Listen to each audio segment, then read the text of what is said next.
La scène musicale française est plongée dans un mystère qui dure depuis des décennies. Un homme âgé de plus de 80 ans connu pour sa discrétion et son silence sur les événements personnels se décide enfin à briser ce mutisme. À un âge avancé, alors que l'on pensait qu'il se tenait éloigné des feux de la rampe et des confidences publiques, il fait une déclaration qui va secouer l'univers du show business. Ce n'est pas une querelle qui se règle, ni un désir de créer le scandale, mais une volonté d'énoncer la vérité, un besoin de rétablir un fait longtemps transformé en mythe. Ce témoignage survient sans préambule, presque comme une conversation intime.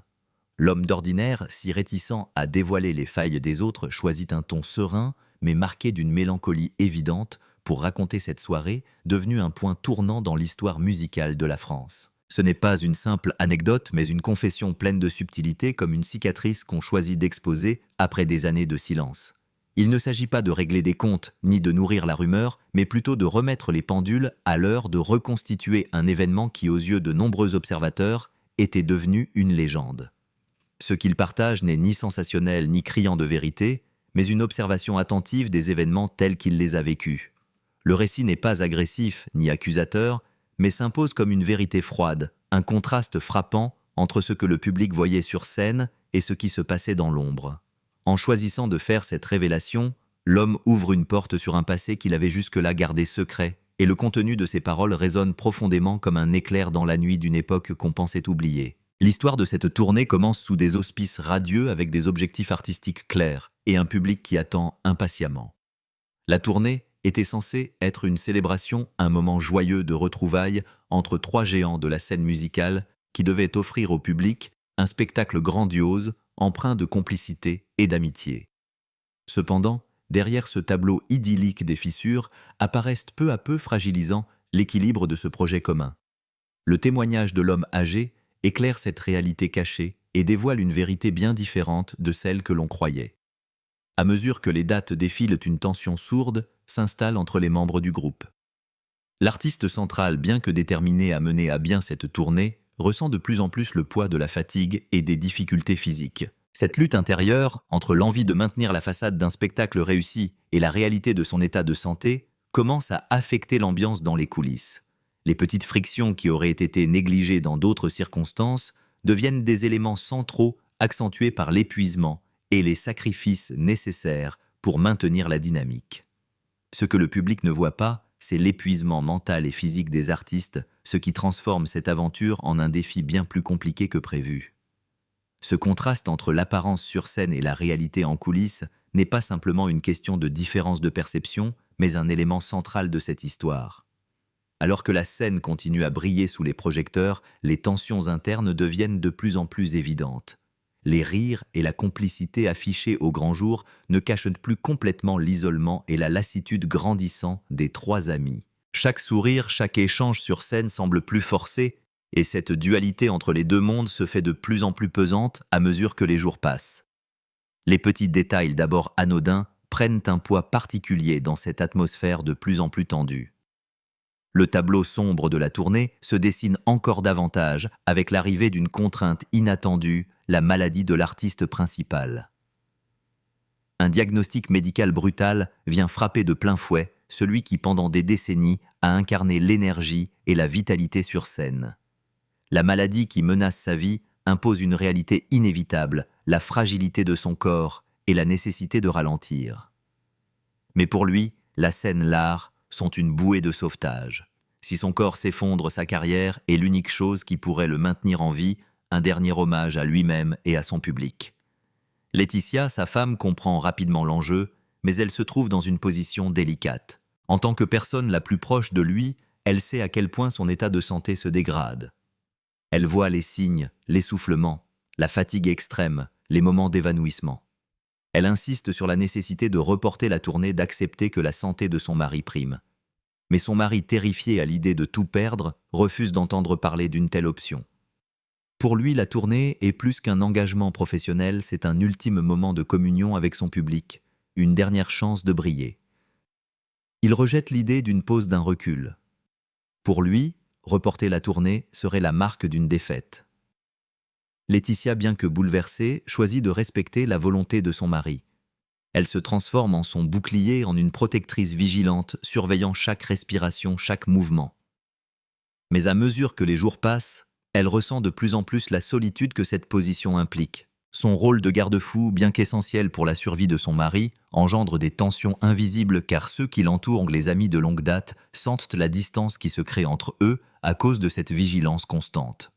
Le couple se trouve pris dans un dilemme: comment équilibrer la santé fragile de l'artiste avec l'immense désir de continuer la tournée et d'honorer un engagement pris auprès du public. Alors que la tournée avance, les signes d'un malaise palpable se font de plus en plus évidents parmi les membres du groupe. Eddie Mitchell et Jacques Dutronc, deux compagnons de longue date, pressentent qu'une fracture est en train de se former, mais ils ne peuvent pas encore en saisir pleinement l'étendue.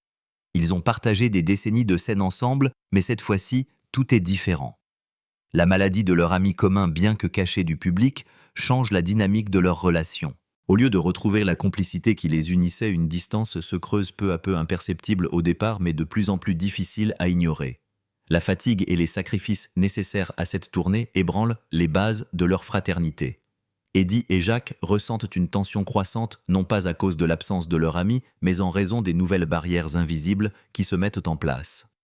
Laetitia, toujours présente, veille sur son mari avec une détermination sans faille. Mais cette protection omniprésente commence à créer une sorte de mur invisible entre elle et les autres membres du groupe. Ces interventions, souvent perçues comme nécessaires, sont également perçues comme un frein par certains. Les plaisanteries d'antan disparaissent, les discussions s'espacent, et dans l'arrière-scène, des non-dits commencent à se multiplier. Les membres du groupe, habitués à une relation fluide et sans tension, se retrouvent dans une situation nouvelle et inconfortable. La maladie, en modifiant profondément la relation entre les artistes, semble aussi bouleverser les liens d'amitié qui les unissaient. L'inquiétude de Laetitia, qui se transforme en une forme de vigilance constante, crée une atmosphère plus pesante, plus surveillée. Cela nuit à l'ancienne complicité et peu à peu une rancœur sourde s'installe, même si personne n'ose véritablement l'exprimer. Ce climat de tension devient de plus en plus difficile à ignorer, car au-delà de la maladie, c'est un changement fondamental dans leur relation qui se joue. Le moment de rupture se profile de plus en plus clairement, alors que la tournée se poursuit dans un climat de plus en plus tendu. Chaque nouveau concert semble ajouter une couche de fatigue et de frustration, et les membres du groupe qui autrefois partageaient tout commencent à ressentir le poids de l'éloignement émotionnel. La situation atteint son paroxysme une nuit à Carcassonne, après un mois de concert où l'équilibre fragile entre la scène éclatante et les coulisses de plus en plus chargées en tension finit par se briser. La tension qui bouillonne sous la surface éclate brusquement après une dispute entre Eddie et Laetitia, alimentée par des semaines de frustration accumulée. Ce n'est pas une simple querelle, mais un échange d'une intensité rare où les mots échangés sont lourds de non-dits et de ressentiments. Le cœur de la dispute n'est pas seulement la maladie ou les contraintes physiques, mais aussi la manière dont chacun perçoit son rôle dans cette tournée, devenue presque un combat quotidien. Eddie, épuisé par les circonstances, ne supporte plus l'omniprésence de Laetitia et le contrôle constant qu'elle exerce sur les détails, aussi insignifiants soient-ils. Laetitia, de son côté, est convaincue que son rôle de protectrice est vital pour la survie de son mari, mais la pression d'être constamment sur le qui-vive finit par l'isoler elle-même, car elle perçoit tout écart de la part des autres comme une menace potentielle à la santé de son époux. Les mots échangés entre eux sont durs, non seulement à cause des émotions exacerbées, mais aussi parce qu'ils révèlent des tensions sous-jacentes qui n'ont jamais été adressées de manière ouverte. Les témoins de la scène parlent d'un choc immédiat, d'une cassure définitive dans les relations entre les membres du groupe. Ce qui aurait dû être une soirée de célébration de la fin de la tournée se transforme en un moment de profond malaise où les éclats d'isolement remplacent les rires et les discussions animées. Ce soir-là, tout bascule. Eddie quitte l'endroit sans un mot. Laetitia se retire dans son silence. Et les membres du staff d'habitude, habitués à la fluidité des événements, sentent bien que quelque chose d'irréparable vient de se produire. La journée de gloire et de succès se transforme en un après-midi de souffrance et de séparation. Les sourires figés sur scène ne cachent plus les fissures profondes qui se sont ouvertes dans les coulisses. Ce soir-là, à Carcassonne, la séparation entre les membres du groupe devient irréversible et les tensions qui se sont accumulées tout au long de la tournée se cristallisent dans un événement marquant presque tragique. La scène musicale ne sera plus jamais la même après la fin de cette tournée. Le climat de tension qui avait commencé dans les coulisses ne se dissipe pas avec le dernier concert.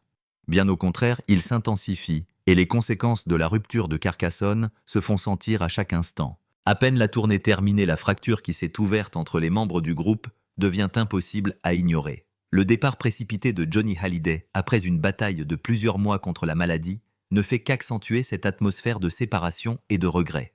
Dès les jours qui suivent la fin de la tournée, les amis de longue date Eddie et Jacques perçoivent que la distance qui s'installe irrémédiablement. La communication devient plus rare, les projets communs s'effritent. Le poids de la maladie de Johnny et de ses choix personnels, combiné à la rupture émotionnelle vécue en coulisses, crée une barrière invisible mais solide. Ce qui était autrefois une franche camaraderie devient désormais une série de silences gênés et de non-dits. Le plus difficile à supporter pour ceux qui l'entourent, c'est de voir Johnny, déjà fragilisé par la maladie, se retrouver isolé dans sa souffrance. Bien que les rumeurs circulent et que les proches commencent à prendre position, la situation reste figée dans une forme de silence pesant. Laetitia, en dépit de son rôle protecteur et bienveillant, ne parvient pas à combler ce fossé émotionnel qui se creuse autour de son mari. Les tensions entre les membres du groupe déjà perceptibles pendant la tournée se poursuivent, mais elles restent voilées, ne faisant surface que par de rares éclats. Ce qui avait commencé comme une simple dispute devient le catalyseur d'une dégradation lente, mais inexorable, des relations entre les anciens amis. Chacun porte désormais un fardeau personnel, celui d'avoir été dans un sens ou un autre impliqué dans la tragédie qui s'est déroulée en coulisses.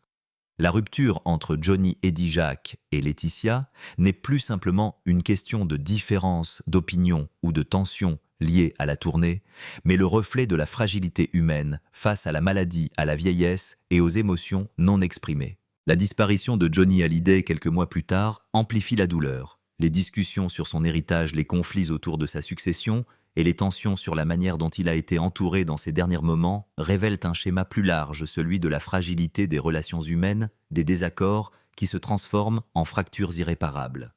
En somme, la fin de la tournée des Vieilles Canailles marque non seulement la fin d'une époque musicale, mais aussi la fin d'une ère d'amitié détruite par le poids de la maladie de la célébrité et des incompréhensions.